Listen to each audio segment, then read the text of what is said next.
지난 시간에 복음서란 무엇인가에 대하여 살펴보았습니다.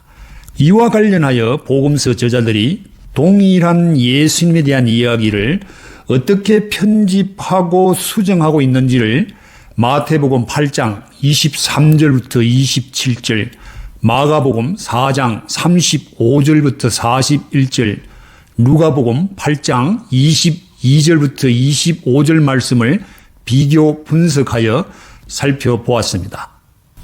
여기서 편의상 마태의 기록과 마가의 기록을 비교해 보면 다음과 같은 명백한 차이점이 발견됩니다. 첫 번째는 제자들의 행동의 차이입니다. 마태복음에 보면은 예수님께서 먼저 배에 오르시고 그 뒤를 이어서 제자들이 예수님을 따라갔다고 기록되어 있습니다. 이에 비해서 마가복음에 보면은 제자들이 예수님을 모시고 갔다고 기록되어 있습니다. 두 번째 차이점은 시간에 대한 표현의 차이입니다. 마태복음에 보면은 시간에 대한 구체적인 진술이 빠져 있습니다. 이에 비해서 마가복음에는 그날 저물 때라는 구체적인 시간을 진술하고 있습니다. 그날 저물 때 예수님께서 우리가 저편으로 건너가자고 말씀하셨다고 기록하고 있습니다. 세 번째 차이점은 폭풍을 만났을 때 제자들의 반응에 있어서의 차이점입니다. 마태복음에 보면은 주여 구원하소서 우리가 죽겠나이다 이렇게 기록이 되어 있습니다. 이에 비해서 마가복음에는 선생님이여 우리가 죽게 된 것을 돌보지 아니하시나이까 이렇게 말하고 있습니다. 마가복음에는 제자들이 예수님께 우리를 돌보지 않으십니까? 라고 항의하는 뉘앙스가 여기에 담겨 있습니다. 또한 여기서 제자들이 예수님을 부르는 호칭에도 차이점이 발견됩니다. 마태복음에는 예수님을 주님이라고 부르고 있습니다. 주여 구원하소서. 이에 비해서 마가복음에 보면은 선생님이여 라고 말하고 있습니다. 그 다음 차이점은 매우 중요한 차이점인데 폭풍 가운데 주무시던 예수님께서 잠에서 깨신 후에 예수님께서 하신 행동의 순서에 차이점이 발견되고 있습니다. 마태복음에 보면은 제자들이 예수님을 깨우며 도움을 요청했습니다. 이때 예수님께서 깨어나셔서 먼저 제자들의 믿음이 적음을 책망하시고 난 후에 바람과 바다를 꾸짖어서 잠잠하게 하셨습니다. 마가복음에는 마태의 순서와는 정반대로 기록이 되어 있습니다. 예수님이 잠에서 깨어나셔서 먼저 바람과 바다를 잠잠하게 하신 후에 제자들을 책망하십니다. 마지막 차이점은 문맥상의 차이점입니다. 마태와 마가가 소개하고 있는 문맥이 다릅니다. 오늘 우리가 집중해서 살펴볼 대목이 이 문맥상의 차이점입니다. 여기까지 지난주에 우리가 살펴본 내용들인데 오늘은 그 비교 분석의 결과를 바탕으로 해서 마태가 어떤 의도로 폭풍을 잠재운 이 기적의 이야기를 편집하고 수정하여 나가는지를 확인해 보겠습니다. 이러한 과정을 통하여서 마태가 전달하려고 하는 의미를 살펴봄으로써 복음서에 대한 이해를 정진시키는 기회가 되기를 소망해 봅니다. 이와 같이 마태와 마가의 본문을 비교하여 보면 동일한 예수님의 기적에 대한 이야기임에도 너무나도 의도적인 차이점이 나타나고 있습니다. 그 차이점들은 무엇을 우리에게 말하여 주고 있을까요? 이 질문과 관련하여서 우리가 다루어 보아야 하는 매우 중요한 차이점이 있습니다. 앞에서 언급한 문맥입니다. 문맥이라는 말은 어떤 글 속에 표현되어 있는 이야기의 앞뒤의 연결을 의미하는 용어입니다. 하나의 글을 구성하고 있는 문장이나 문단의 흐름, 다시 말하면 글 속에 연결되어 나타나고 있는 의미의 흐름을 말합니다. 우리 몸에 피가 흐르는 혈관이 막히면은 몸에 이상 반응이 나타나듯이 글의 흐름도 제대로 이어지지 않고 중간에 끊어지거나 연결이 매끄럽지 못하다고 한다면은 재미가 없거나 이해하기가 어려운 난해한 글이 되어버립니다. 특히 복음서는 예수님에 대한 여러 가지 이야기가 연결되어 나타나기 때문에 앞뒤 이야기의 연결, 다시 말하면 문맥은 복음서를 이해하는 데 있어서 매우 중요한 부분입니다. 이 문맥의 흐름을 잘 보면 저자의 의도가 무엇인지를 알 수가 있습니다. 제가 지금 무엇을 말하는지는 오늘 본문을 비교하여 보면 더욱 쉽게 이해가 되리라고 생각합니다.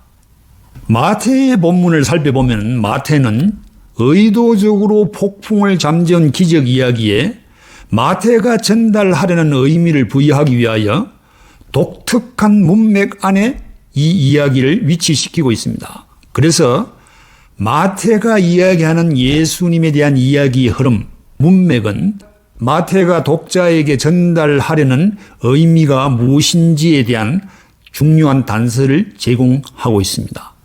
복음서 이해에 매우 중요한 요소이기에 AI, 챗 GPT가 이 점을 어떻게 캐치하는지를 확인해 보았습니다.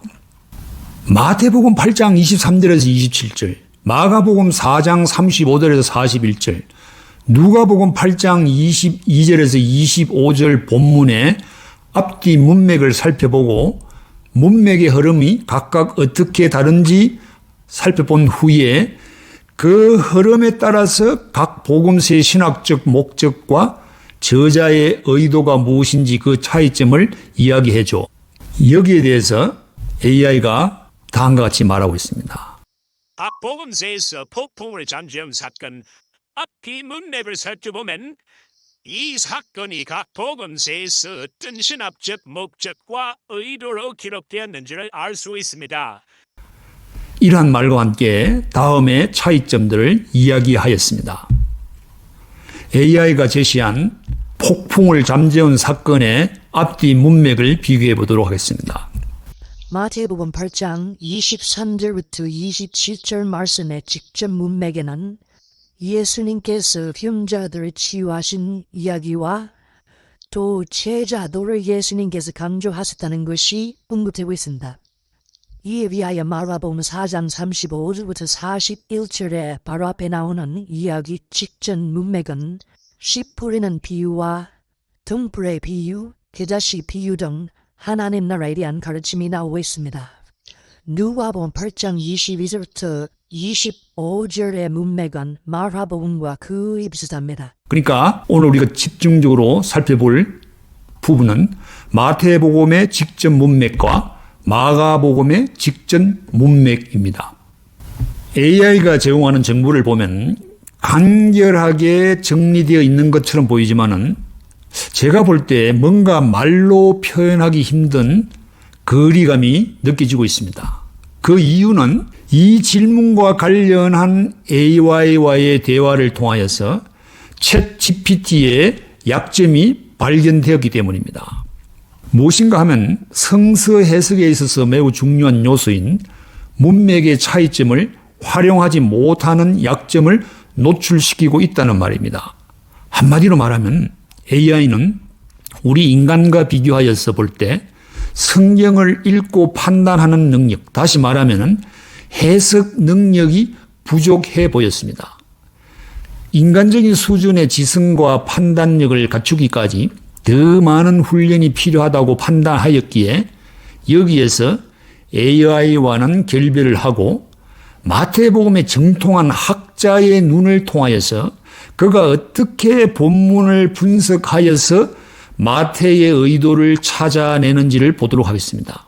아무래도 학자들의 날카로운 시각, 학자들의 눈을 통하여서 본문을 보게 되면 오늘 주제인 복음서가 무엇인가에 대한 안목이 열려지고 복음서 이해에 대해서 실질적인 도움을 받게 되리라고 보기 때문입니다. 이러한 목적에 부합할 수 있는 적절한 학자는 제가 볼 때 본캄이라고 생각합니다. 그는 어떤 사람인가 하면은 20세기 중반에 복음서 해석의 양식 비평이라는 새로운 방법론을 제시한 성경 신학자입니다. 그는 마가복음 우선설에 근거하여서 마태가 전달하려는 의미가 무엇인지에 관심을 가지고 마태의 이야기에 접근하였습니다. 마가복음 우선설이라는 것은 마태복음이 먼저 기록되었느냐 아니면은 마가복음이 먼저 기록되었냐에 대한 사실 규명의 과정에서 마가복음이 먼저 기록되었다는 입장을 일컫는 말입니다. 이 주장은 마태가 마가복음의 기록을 참조하여서 마태복음을 후에 기록하였다는 것을 의미합니다. 마가복음이 먼저 기록되었다는 마가 우선설은 21세기인 오늘날에도 신약 학계에서 여전히 대세를 이루고 있기에 이것을 전제로 해서 오늘의 본문을 살펴보도록 하겠습니다. 즉 마가의 이야기를 오리지널로 보고 마태가 자신의 저술 목적과 신학에 따라서 이것을 어떻게 수정하여 저술하고 있는지를 근거로 마태의 의도를 찾아내도록 하겠다는 말입니다.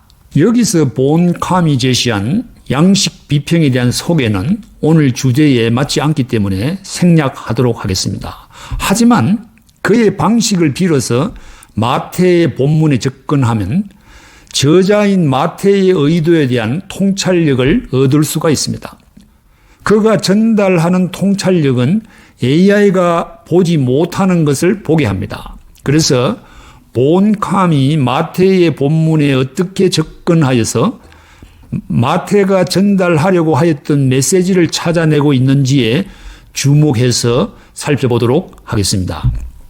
먼저 그는 마태가 이 이야기를 어떤 문맥에서 기술하고 있는지에 주목하였습니다. 마태가 폭풍을 잠재운 사건에 대한 이야기를 어떤 흐름, 어떤 문맥 속에서 소개하고 있는지를 살펴보면 쉽게 마태의 의도를 간파할 수 있기 때문에 매우 적절한 시도라고 생각합니다. 여기에서 마가복음과의 차이점이 부각되고 그것을 통하여서 마태의 의도가 무엇인지 드러나기 때문입니다. 지난 시간에 이 부분에 대한 구체적인 설명을 생략하였기에 여기에서 다시 살펴보도록 하겠습니다. 마태복음을 전반적으로 살펴보면은 마가복음에는 나타나지 않는 산상설교가 기록되어 있습니다. 산상수훈 이후에 마태는 예수님께서 행하신 9가지 기적 이야기를 통하여서 예수님께서 어떤 분이신지를 소개하기 시작합니다. 그 9가지 기적 이야기 중에서 오늘 우리가 살펴보고자 하는 폭풍을 잠재운 기적 이야기는 4번째 등장하고 있습니다. 첫 번째 이야기는 예수님께서 문둥병자를 깨끗이 한 사건입니다.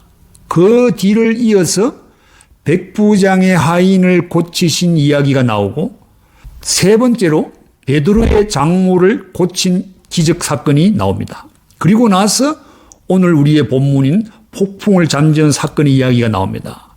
이 이야기가 나오고 나서 그 다음에 이어지는 내용은 가다라 지방의 귀신 들린 자들 고치신 사건입니다. 그 이후에 예수님께서 중풍병자를 고치신 이야기가 기록되어 있고 이어서 가난에 죽은 딸을 살리신 사건에 대한 이야기가 나옵니다. 8번째로 두 소경의 눈을 고친 이야기가 기록되어 있고 마지막 9번째 벙어리 귀신 들린 자를 고친 이야기가 기록이 되어 있습니다. 9가지 기적 이야기를 통하여서 예수님은 하나님의 기름 부음 받으신 메시아이심을 나타내고 있지만은 그럼에도 그리스도가 어떤 분이신지에 대한 이해와 통찰력이 부족한 여러 집단들이 소개되고 있습니다. 만약에 우리가 2000년 전 예수님께서 행하신 그 기적의 현장에 초대되어서 그 엄청난 기적의 사건들을 목격하였다면 어떻게 되었을까요? 오늘날 많은 간증자들처럼 그렇게 간증을 하며 예수님을 증거하고 다녔을까요? 마태의 기록에 의하면 2000년 전에 그 군중들은 그렇지 아니하였다고 말하고 있습니다. 나병 환자를 고치고 백부장의 종의 병을 치유하고 베드로의 장모의 열병을 고치신 기적에만 집착하여서 그의 제자가 되기만을 갈망하는 사람들이 있었다는 것을 마태가 이야기하고 있습니다. 그들은 예수가 누구이신지를 오해했다는 것을 마태가 지적하고 있습니다. 바로 이 점이 오늘 본문 이해에 매우 중요한 요소입니다. 주님께서 행하신 기적만을 보고서 제자가 되고자 하는 그 사람들에게 마태는 폭풍을 잠재운 기적 이야기를 통하여서 예수님을 따르는 제자들의 삶, 즉 제자도가 무엇인지를 가르치려고 한다는 것을 본감히 주목하고 이 기적 이야기에 접근하였습니다. 제자도는 무엇인가 하면은 예수님을 따르는 제자로서의 삶의 방식, 다시 말하면 예수님의 가르침에 우리가 어떻게 신실하게 따라야 하는지를 의미하는 것입니다. 예를 들면 자기 자신을 부인하는 삶, 남을 섬기는 삶 등을 말합니다. 따라서 폭풍을 잠재운 이야기의 직접적인 문맥은 본감의 본문 해석에서 중요한 요소가 됩니다. 직접 문맥은 본문과 가장 가까이 연결된 문맥을 말합니다. 시간이 제한되었기 때문에 문맥의 범위를 좁혀서 직전 문맥을 살펴보겠습니다. 그 직전 문맥은 제자도에 대한 말씀에 맞닿아 있습니다. 마태는 그의 이야기 버전에 제자도에 대한 말씀을 삽입하고 있습니다. 무슨 이야기인가 하면은 제자도에 대한 말씀인 19절부터 22절의 말씀을 제거하면은 8장 18절과 23절이 더 자연스럽게 연결된다는 이야기입니다. 예수께서 무리가 자기를 에워싸는 것을 보시고 건너편으로 가기를 명하시니라. 배에 오르심에 제자들이 따랐더니 바다에 큰 놀이 일어나 배가 물결에 덮이게 되었을 때 예수께서는 주무시는지라. 아주 자연스럽게 연결이 되고 있습니다. 그래서 19절에서 22절의 말씀이 23절에서 27절 말씀 해석에 중요한 단서를 제공하고 있습니다. 19절부터 22절 말씀은 두 개의 제자도에 대한 이야기로 구성되어 있습니다. 어떤 서기관이 예수님께 나와서 언제 어디서나 예수님을 따르겠다고 맹세를 하였습니다. 그러자 예수님께서는 그 서기관에게 예수님 자신을 따르는 위험이 어떤 것인지에 대해서 경고합니다. 나는 머리 둘 곳조차 없다고 말합니다. 오늘날로 말하자면 예수님은 홈리스라는 이야기입니다.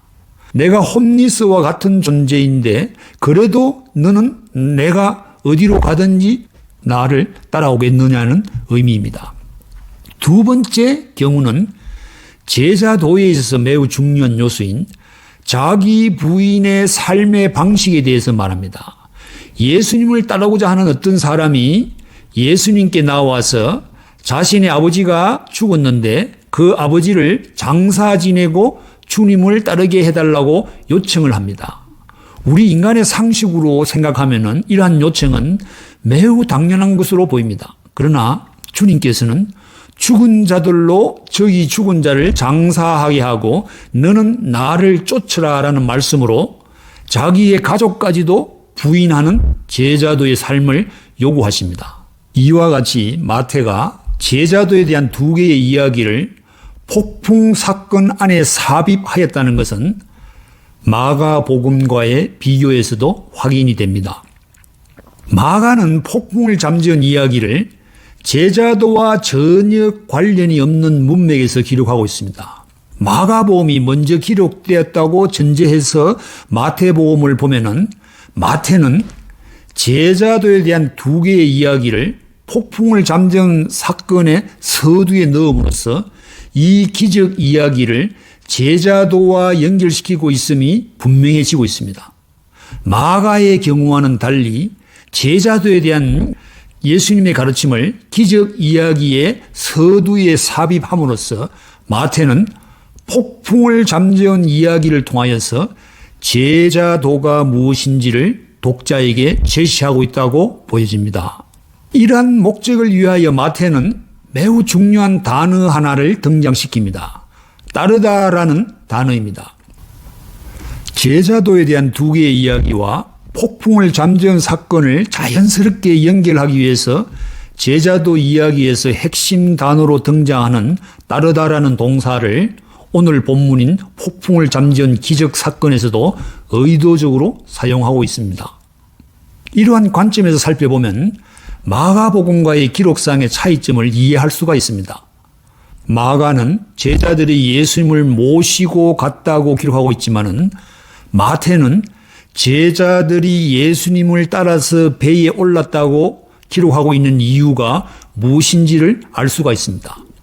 따르다라는 단어를 통하여서 제자도의 말씀과 연결되어 폭풍을 잠재운 기적의 이야기는 제자도가 무엇이고 제자도가 어떠한 것인지를 보여줍니다.